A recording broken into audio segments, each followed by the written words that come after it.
dia.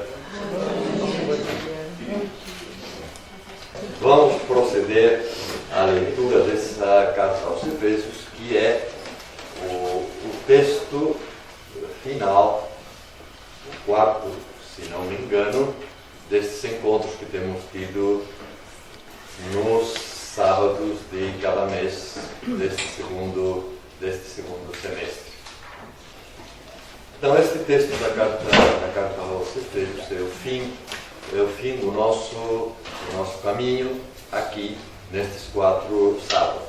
Não é, tomara não seja, o fim da leitura que cada uma de vocês vão continuar fazendo das cartas de São Paulo. Na verdade, é muito difícil acabar com São Paulo. Digo, é difícil não com São Paulo, coitado, mas eu acabar com a leitura de São Paulo, porque, querendo ou não querendo, para quem participa das Eucaristias aos domingos, é muito difícil escapar de uma Eucaristia sem ter escutado São Paulo. Quem sabe, tomara, oxalá, a leitura que aqui foi feita nos ajude a escutar os textos das cartas de São Paulo na liturgia, a escutá-los como alguma coisa que a gente compreende melhor. Às vezes na Eucaristia os textos de São Paulo são mais difíceis porque é só um trechinho.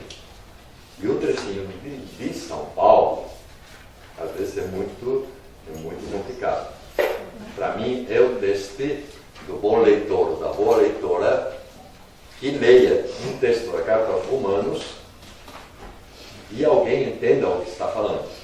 Porque às vezes São Paulo escreve de um jeito tão que ele me desculpe, mas de um jeito tão enrolado que guardar o início da frase para ver, sabendo o que está no meio, o que ele diz no final é muito difícil. Digo, é um texto da boa leitora porque eu tenho, graças a Deus, na minha comunidade alguma leitora que lê de tal maneira que eu quase digo, nossa, até eu entendi. Então, como dizia, é o fim do nosso caminho nestes sábados, que não seja o fim da leitura de São Paulo. Nós vamos seguir hoje com esta carta aos Efésios a maneira de leitura que temos, ou pelo menos que eu tenho tentado fazer nestes os 3 sábados precedentes. Quer dizer, não se trata de uma exegese no sentido forte da palavra, de uma exegese do texto. A exegese, como vocês sabem, quem tenha feito curso, por exemplo, com as irmãs paulinas, que tenha feito curso de teologia, a exegese, há muitas formas de exegese, mas a mais frequente é uma exegese onde se estuda a história do texto, qual é a sua origem, em que condições esse texto foi escrito, a quem é dirigido. É uma leitura onde os elementos históricos e os elementos chamados críticos, isto é, essa frase está no lugar onde deve estar, esse texto é ou não é de São Paulo, qual é o problema que ele está visando e assim por diante, essas questões, digamos, mais próprias da história do texto. Como o texto pintou, de repente, um pedaço. Quem é o autor? A quem se dirige? Que tipo de problemática ele está querendo resolver?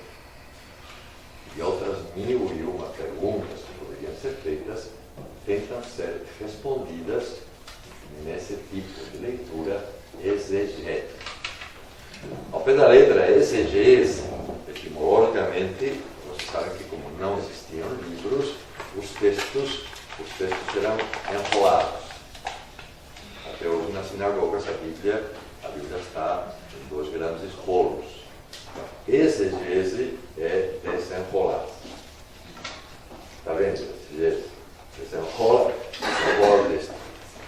Então, a palavra exegese é utilizada no sentido figurado como uma desenrolação das circunstâncias históricas, das circunstâncias também do lugar em que esse texto foi escrito.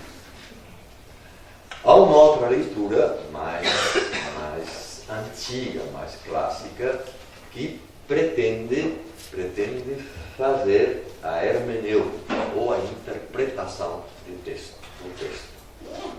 Hermenêutica ou interpretação, ao pé da letra, seria ver o que existe entre o texto que está aqui, e o leitor.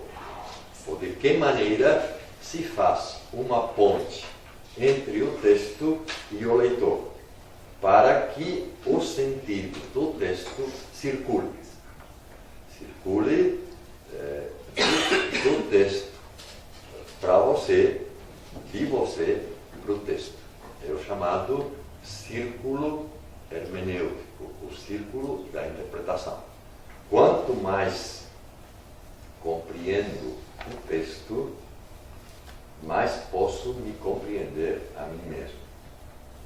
Nós vamos ver aqui hoje que o texto nos fala de uma maneira que não é comum do que é o cristão. Então, o texto vai te ajudar, como você está na minha frente, posso falar assim, se estivesse só falando com você.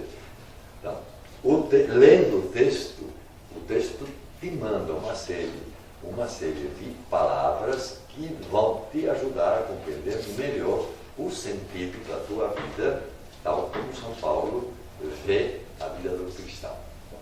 Mas o círculo hermenêutico, que tem essa parte primeira de autocompreensão da pessoa, graças ao texto, tem a volta também.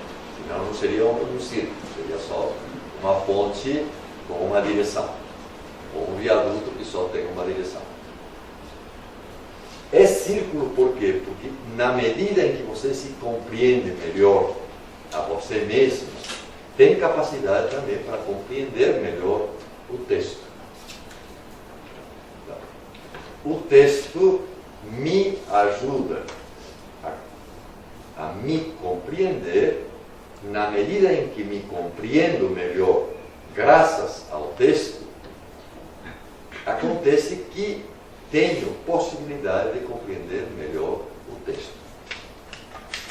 O texto leva à autocompreensão, a autocompreensão leva à compreensão do texto. Então, se estabelece essa relação em que circula o sentido do texto, onde circula também o sentido da vida. Do texto à vida, da vida ao texto. Isso, ou para que isso seja possível, há dois elementos que, tanto na interpretação dos judeus como no que deles herdamos, os